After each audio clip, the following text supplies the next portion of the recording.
Assalamualaikum warahmatullahi wabarakatuh. Salam jumpa pemirsa Mutiara Hati dimanapun Anda berada. Alhamdulillahirrabbilalamin. Hari ini kembali saya Najwa Zaduba hadir menemani Anda dalam Mutiara Hati yang begitu luar biasa. Dan tentunya seperti biasa saya tidak sendiri. Alhamdulillah di sebelah saya sudah ada Ustadz atau yang akan memberikan materi tausiah kita hari ini. Boleh kita sapa Ustadz. Assalamualaikum warahmatullahi wabarakatuh. Ustadz Idrus Al-Jufri. Waalaikumsalam warahmatullahi wabarakatuh. Bagaimana kabarnya Ustadz? Alhamdulillah selalu senantiasa sehat walafiat. Alhamdulillah meskipun di tengah pandemi, ya, tapi dakwahnya masih begitu luar biasa, betul? Baik, betul. Terima kasih Ustadz Idrus. Baik, alhamdulillah sudah bersama Ustadz Idrus yang insya Allah pada tema hari ini kita akan membahas putar berbakti kepada orang tua. Nah pemirsa, simak terus tausiah hari ini yang akan langsung disampaikan oleh Ustadz Idrus Al-Jufri, karena di sini berkaitan dengan kehidupan kita sehari-hari tentang orang tua, bagaimana kita harus berlaku atau bersikap kepada kedua orang tua kita. Baik, ini dia, kami persilahkan kepada Ustadz Idrus Al-Jufri. Assalamualaikum warahmatullahi wabarakatuh. Waalaikumsalam. Alhamdulillah wassalatu wassalamu ala Rasulillah Muhammad ibn Abdullah wa ala alihi wa sahbihi wa man walah. La haula wa la quwwata illa billahil aliyyil azim. Pemirsa TVRI yang dirahmati Allah Subhanahu wa taala, alhamdulillah segala puji bagi Allah Subhanahu wa taala yang menjadikan kita sebagai makhluk yang termulia. Dari makhluk yang termulia ini, kita sebagai manusia tidak akan mampu mungkin hidup dengan sendirinya. Kita yang namanya manusia pasti harus akan ada memiliki hubungan dengan orang-orang yang lainnya.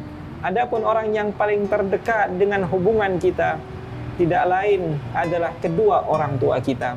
Lalu bagaimana Islam? Bagaimana perintah Allah Subhanahu wa taala agar kita seorang daripada anak mereka, bagaimana cara kita bermuamalah dengan mereka, bagaimana cara kita beradab dengan mereka. Allah Subhanahu wa taala tentang ini jelaskan di dalam Al-Qur'anil Karim. Allah katakan, wala taqul lahuma uffin wala tanharhuma wa qul lahuma qawlan karima. Allah katakan, wala taqul lahuma uffin, hei kalian para hamba-hambaku yang memiliki daripada kedua orang tua, janganlah sekali-kali kalian mengatakan kepada kedua orang tua kalian. Para ulama tafsir mengatakan, law kana hunakal qaul alyan, andai kata jikalau di sana ada ucapan yang lebih ringan, dapat menyakiti kedua orang tuanya lebih ringan daripada kalimat la dzakarallahu fi dzalikal ayah. Niscaya Allah akan sebutkan kalimat tersebut di dalam ayatnya. Akan tetapi kalimat yang memang paling ringan, yang lebih bisa menyakiti hati kedua orang tuanya adalah kalimat Jikalah kalimat saja tidak diperbolehkan, lantas bagaimana kita seorang anak mampu bisa untuk menolak daripada perintah orang tua atau membentak kepada kedua orang tua? Tentunya ini adalah sesuatu yang sangat dimurkai oleh Allah Subhanahu wa taala. Kemudian Allah katakan, wala tanharhuma, janganlah sekali-kali kalian juga membentak mereka, memarahi mereka. Mereka adalah kedua orang tua kita yang niscaya kalaulah bukan karena didikan mereka, penjagaan mereka terhadap kita, maka niscaya kita tidak akan mungkin bisa hidup. Karena kita yang masih bayi membutuhkan susu, kita yang masih bayi membutuhkan daripada segala bimbingan mereka, dan itu semua kita dapati dari kedua orang tua kita. Kemudian Allah katakan, wa qul lahuma qawlan karima, dan ucapkanlah kepada kedua orang tua kalian dengan ucapan yang mulia, ucapan yang baik, ucapan yang lembut, ucapan yang suaranya adalah suara yang tidak lebih nyaring daripada mereka. Maka inilah ada maksud daripada tujuan makna kalimat gaulan karima, ucapan yang mulia. Sebagaimana ketika kita berhadap dengan orang-orang para petinggi, maka tentu kita akan mengucapkan ucapan, mengatur nada yang baik. Maka ketika kita bertemu dengan kedua orang tua kita, maka kita harus lebih daripada itu semua. Karena mereka lah tempat Allah Subhanahu wa ta'ala meletakkan ridhonya, meletakkan daripada anugerahnya terhadap pandangan kedua orang tua untuk anaknya. Selain itu juga, dari itu Nabi Muhammad SAW menjelaskan di dalam hadisnya. Rasulullah katakan, "Lau adraktu walidai," kalaulah aku mendapati kedua orang tuaku. Kemudian kata Nabi Muhammad, "Fadakhaltus shalah," kemudian aku melaksanakan salat.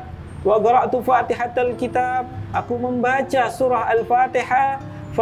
"Fanadani," kedua orang tuaku tersebut kemudian memanggil diriku. Maka Nabi Muhammad SAW katakan, "Fagul," aku akan katakan kepada mereka, "Labbaik," aku akan putus salatku, kemudian aku akan sahuti panggilan mereka. Maka dari hadis ini, para ulama kita mengatakan di mazhab Syafi'i bahwasanya boleh seseorang, bahkan diutamakan seseorang ketika dia melaksanakan salat sunnah, di pertengahan salat kedua orang tuanya memanggil dirinya.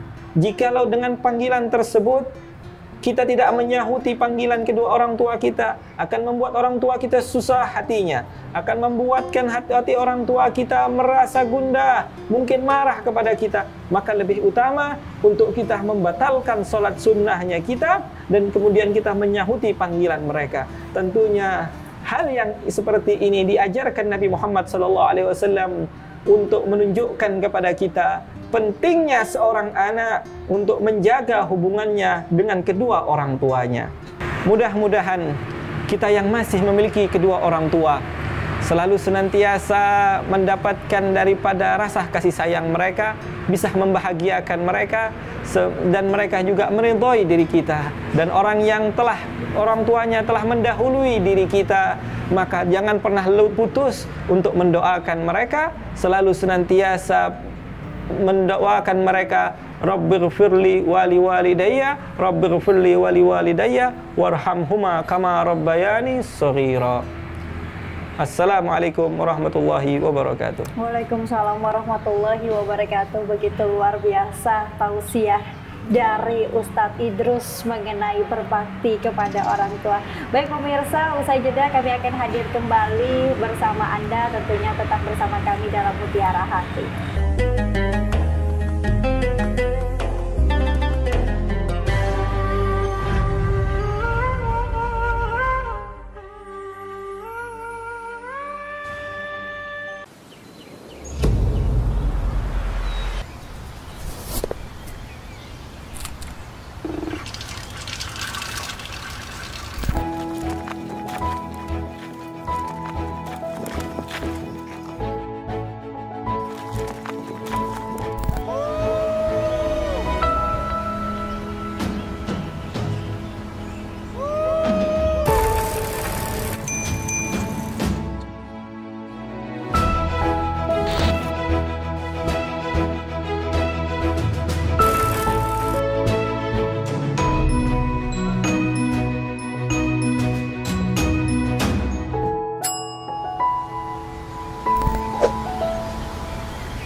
kembali lagi bersama kami dalam Mutiara Hati. Alhamdulillahirrahmanirrahim. Hari ini saya Najwa Zanuba masih ditemani dan bersama dengan Ustadz Idrus.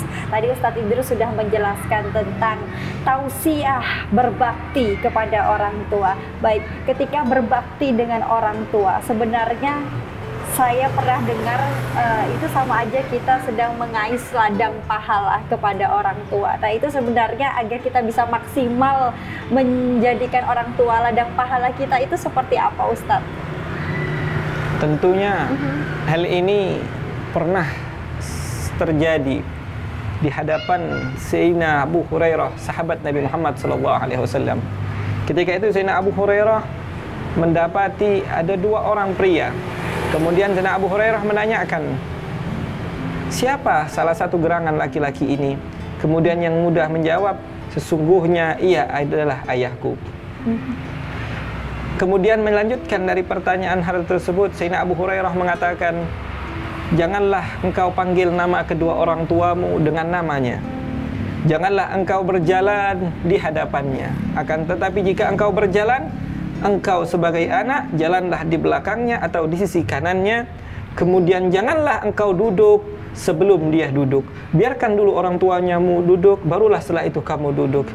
Kemudian jika menjadikan ladang pahala untuk kedua orang tua kita dengan membantu mereka, menolong mereka, memberikan nafkah buat mereka. Kemudian juga kita perintah menyahuti perintah daripada perintah mereka. Apapun yang mereka perintahkan kepada kita, janganlah sekali-kali kita tolak perintah tersebut. Akan tetapi apa yang mereka perintahkan laksanakan, kecuali mereka memerintahkan sesuatu yang tidak diridhai oleh Allah. Mereka memerintahkan kita untuk maksiat, maka hal yang seperti itu jangan dilakukan. Karena seorang anak yang betul-betul mematuhi kedua orang tuanya, ia akan mendapatkan kebahagiaan di dunia dan akhirat. Nabi Muhammad katakan di dalam hadisnya, man ahabba an yutilallahu fi umrih wa yazida fi rizqih falyubir walidahu. Barang siapa yang mau, yang ingin umurnya panjang, rezekinya melimpah, Allah tambahkan rezekinya, maka patuhilah kedua orang tua kalian. Baik, Ustadz Idrus tadi sudah menyarankan untuk pemirsa dan juga saya tentunya untuk mematuhi perintah orang tua, kecuali itu perintah yang tidak dianjurkan seperti berbuat maksiat dan lain sebagainya. Baik, berarti Ustadz Idrus ketika kita tidak mematuhi perintah orang tua di hal-hal buruk itu atau misalnya orang tua berbuat zolim kepada anak, nah itu seperti apa, Ustadz Idrus? Ya, tentunya Nabi Muhammad SAW mengatakan, laisa minna, bukanlah termasuk dari golongan kami, orang yang tidak menyayangi anak-anaknya dan anaknya tidak menghormati terhadap kedua orang tuanya atau orang-orang yang lebih berumur daripada dirinya. Maka jikalah terkadang kita mendapati bahwa ada sebagian daripada orang tua yang terlalu kasar terhadap anak, yang mana mereka menzolimi terhadap anak mereka, maka sikap terhadap anak tersebut tetap tidak diperbolehkan bagi anak itu untuk berlaku kasar terhadap kedua orang tuanya. Orang tua itu nanti kelak yang melakukan kekasaran akan dipertanggungjawabkan kita di hadapan Allah. Seorang anak jika dia membalas dengan perilaku buruk, itu juga akan dipertanggungjawabkan di hadapan Allah. Maka tentunya mensikapi hal yang seperti itu, anak itu bersabar. Jika mungkin dia bisa untuk menjauh agar hati orang tuanya tenang terlebih dahulu, diutamakan untuk menjauh. Agar apa? Agar tidak melakukan pembalasan yang kasar, tidak ikut mencaci, tidak ikut mengangkat suaranya. Maka tentunya walaupun seorang anak yang diperlakukan sesuatu yang dengan perilaku kasar, tapi mendapati membalas dengan balasan yang kasar juga, melakukan hal yang tidak pantas, itu semua tidak akan diridhoi oleh Allah dan bisa mendatangkan kemurkaan Allah Subhanahu wa taala terhadap kedua anak itu. Baik, Ustadz Idrus, berarti kita selaku anak harus bersabar untuk mensikapi ini, baru kemudian nanti ke depannya barangkali orang tua bisa luluh untuk sikap kita tersebut. Baik, Ustadz Idrus, barangkali ketika saya pernah mendengar ketika seseorang anak itu bisa memasukkan orang tuanya ke surga atau bahkan bisa menjerumuskan sekalipun orang tuanya ke neraka. Apakah hal-hal tersebut juga termasuk dalam itu, Ustadz Idrus? Tentunya seorang anak yang dapat memasukkan kedua orang tuanya ke dalam surga, memberikan syafaat terhadap kedua orang tuanya ke dalam surga, tentunya ini adalah hasil didikan orang tua yang menjajak anaknya, yang menunjukkan jalan yang baik untuk anaknya agar mereka termasuk anak yang dekat dengan Allah. Hasil yang baik tersebut akan Allah berikan juga terhadap kedua orang tuanya. Nabi Muhammad SAW bersabda di dalam hadisnya riwayat Al-Imam At-Tirmidzi, Nabi Muhammad katakan, "Man qara'al Qur'an," barang siapa yang membaca Al-Quran, wa amila bima fihi, dan mengamalkan yang ada di dalam Al-Quran, albasallahu walidahu tajan dawu ahsan min dawu isyams.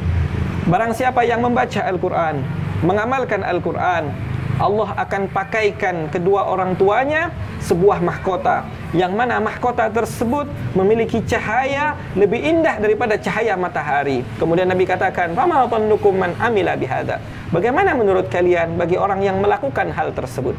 Hadis ini memberikan kita gambaran yang begitu jelas bahwa amalan seorang anak, perbuatan seorang anak membaca dan mengamalkan Al-Quran juga berdampak kepada kedua orang tuanya, bisa membawa anak, menarik orang tuanya dari ke dalam surga, memberikan derajat yang tinggi kepada kedua orang tuanya karena sebab anaknya. Tapi ingat, begitu juga dengan sebaliknya. Ketika kita mendapati anak yang tidak dididik dengan orang tuanya dengan didikan yang baik, didikan yang seharusnya dia dapati, mengenal agamanya, mengenal Allah, mengenal syariat Nabi Muhammad SAW, itu juga nanti kelak nanti yaumul qiyamah akan menjadi pertanggungjawaban di hadapan Allah. Anak-anak itu nanti akan menuntut di hadapan Allah, "Ya Allah, kami nggak bisa ngaji, kami nggak salat, bukan kami nggak mau, bukan kami nggak bisa, tapi orang tua kami dahulu tidak pernah mendidik kami untuk itu." Ketika itu orang tuanya dihadapkan, yang sudah ada di dalam surga, dihadapkan di hadapan Allah, dan ternyata didapati benar bahwa orang tuanya tidak mendidik dengan didikan yang seharusnya diberikan kepada kedua anaknya, dan itu bisa menarik terhadap orang tua itu masuk ke dalam neraka. Na'udzubillah, tsumma na'udzubillah min dzalik. Baik, Ustadz Idrus, baik, itu tadi semisal contoh ketika seorang orang tua yang tidak mampu mendidik anaknya. Nah, ini bagaimana, ini mungkin jadi pertanyaan buat saya dan pemirsa, bagaimana jika anak tersebut sudah dididik oleh kedua orang tua dengan benar, namun tetap meninggalkan kewajiban-kewajiban yang sudah diajarkan, baru kemudian kelak itu nanti seperti apa, Ustadz? Apakah akan tertarik orang tua yang tadi sudah di depan pintu surga atau seperti apa? Tentunya nanti di yaumul qiyamah Allah akan jadikan tangan dapat bersaksi, kaki dapat bersaksi, seluruh tempat yang kita laksanakan untuk beribadah semuanya akan menjadi saksi nanti kelak di yaumul qiyamah. Ketika seorang tua benar-benar memberikan pendidikan yang baik terhadap anaknya, memberikan guru yang baik terhadap kedua anaknya untuk mengenal agama Allah, untuk melaksanakan ibadah-ibadah yang diperintahkan oleh Allah, lantas anak tersebut salah pergaulan, anak tersebut justru membangkang terhadap kedua orang tuanya, maka itu ke depan tidak akan dapat menuntut kedua orang tuanya, karena orang tuanya telah memberikan. Jikalau anak tersebut, kami tidak mendapatkan pendidikan yang baik dari kedua orang tua kami, maka tangan itu yang nanti yang akan menjadi saksi. Kedua tangan anak itu nanti, kedua lisan anak itu nanti, kedua kaki anak itu nanti yang akan menjadi saksi bahwa dia telah diberikan didikan yang baik, bahwa orang tuanya telah memperhatikan, mengingatkan, tapi dia sendiri yang tidak mau mengingat. Maka hal itu tidak bisa menjadi tuntutan terhadap kedua orang tuanya. Allah akan tetap selamatkan, giring orang tuanya masuk ke dalam surga. Anak-anaknya saja yang tidak mau mengikuti daripada aturan Allah Subhanahu wa taala.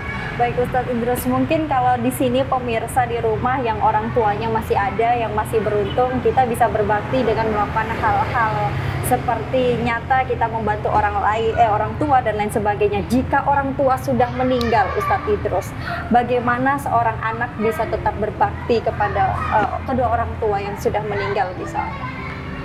Ketika orang tua kita telah mendahului diri kita, apakah seorang anak juga tidak lagi bisa berbakti terhadap dua orang tuanya? Tentu bisa. Allah tidak memutus daripada pintu kepada kedua orang anak untuk tetap terus berbakti kepada kedua orang tuanya. Yang pertama, dia bisa berbakti terhadap kedua orang tuanya dengan cara apa?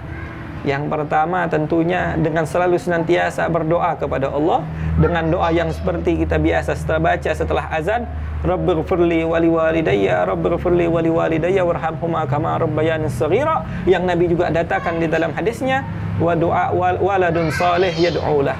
Doanya seorang anak saleh yang mendoakan terhadap kedua orang tuanya.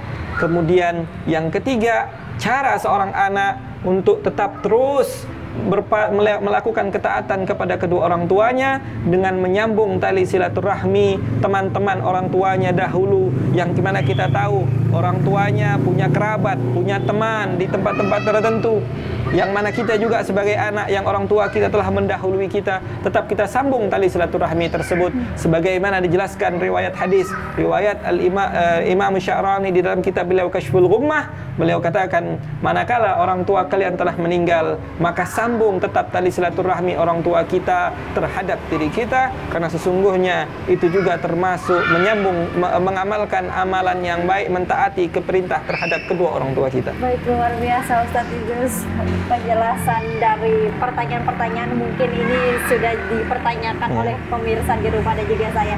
Ya pemirsa, tetap bersama kami tentunya dalam Mutiara Hati, karena sesaat lagi kami akan hadir tentunya pada segmen 3 dalam Mutiara Hati.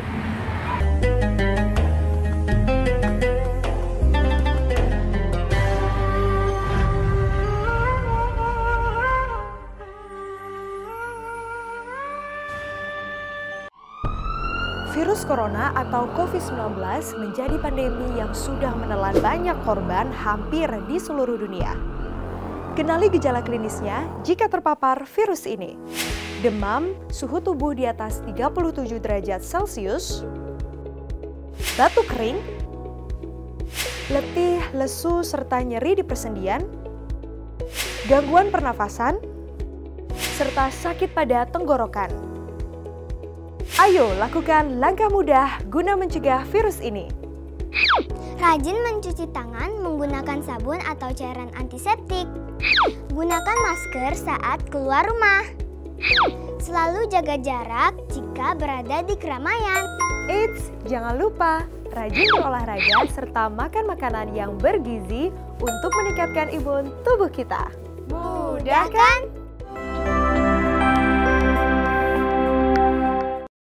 Semua warga harus ikut berkontribusi. Tanpa kesatuan itu kita tak akan mampu menghentikan penyebaran COVID.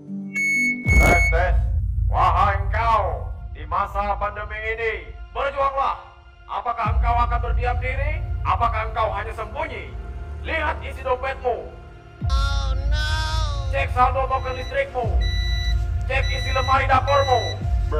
Sadari tanggunganmu. Berusahalah, belajarlah, bekerjalah ketika sehat tenagamu. Tapi ingat, prokes, prokes, prokes.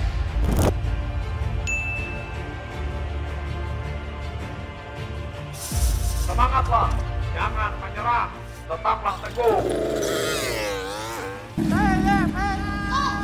Bangkitlah di tengah pandemi ini, bangkitlah, bangkitlah, bangkitlah.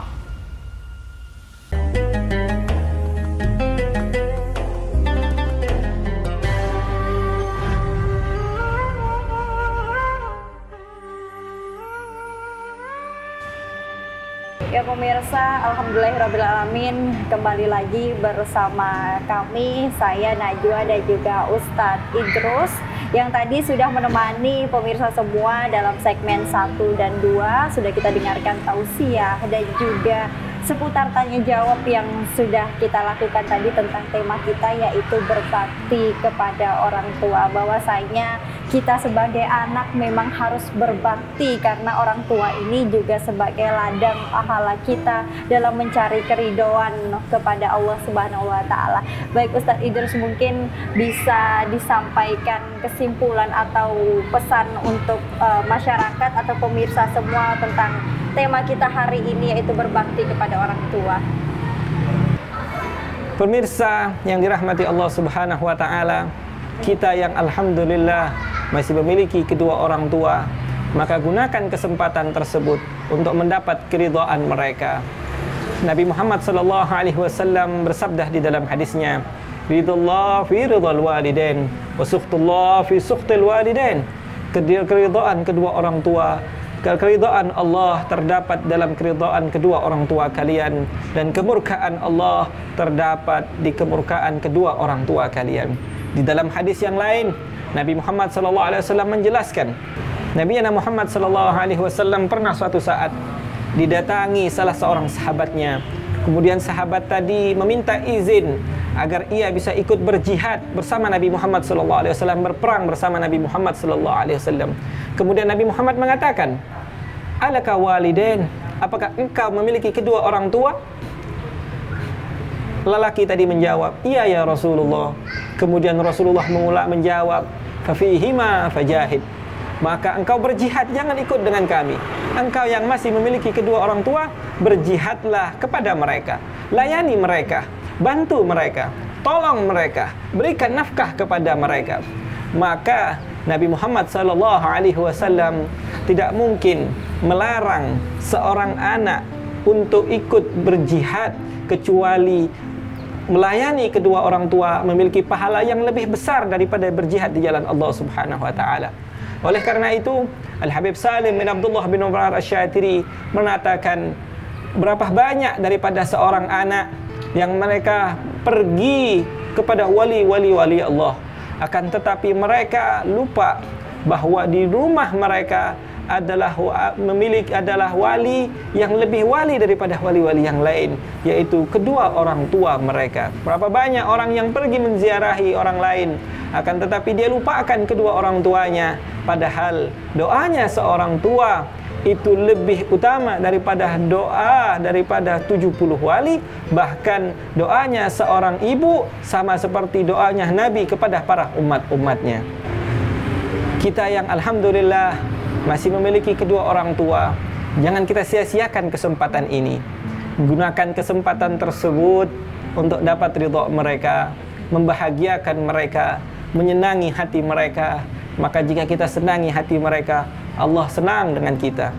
Dan juga nanti manakala ketika kita berkeluarga, memiliki anak, anak tersebut juga akan berbakti terhadap kita. Anak tersebut juga akan menolong kita. Anak tersebut juga dapat merawat kita dan tidak melupakan kepada kita. Mudah-mudahan kita selalu senantiasa diiringi langkah kita untuk langkah yang menggapai ridho Allah, langkah yang dirahmati Allah, langkah yang mendapatkan ampunan oleh Allah Subhanahu wa taala. Demikian apa yang dapat saya sampaikan. Kurang dan lebihnya mohon maaf. Billahi taufiq wal hidayah. Wassalamualaikum warahmatullahi wabarakatuh. Waalaikumsalam warahmatullahi wabarakatuh. Terima kasih banyak Ustadz Idrus, luar biasa. Alhamdulillah pemirsa Mutiara Hati di rumah, begitu luar biasa ketika kita berbakti kepada kedua orang tua, karena sesungguhnya ridho dan juga murka Allah terdapat pada ridho dan murka dari kedua orang tua kita. Dan pemirsa, akhir kata kami ucapkan terima kasih atas tetap bersama dengan kami tentunya, dan kami ucapkan terima kasih pula kepada Ustadz Idrus yang sudah hadir pada hari ini bertausiah dalam kesempatan episode Mutiara Hati pada hari ini. Saksikan terus Mutiara Hati setiap hari Jumat pukul 17.30 waktu Indonesia bagian tengah. Akhir kata saya ucapkan terima kasih. Wassalamualaikum warahmatullahi wabarakatuh. Waalaikumsalam warahmatullahi wabarakatuh.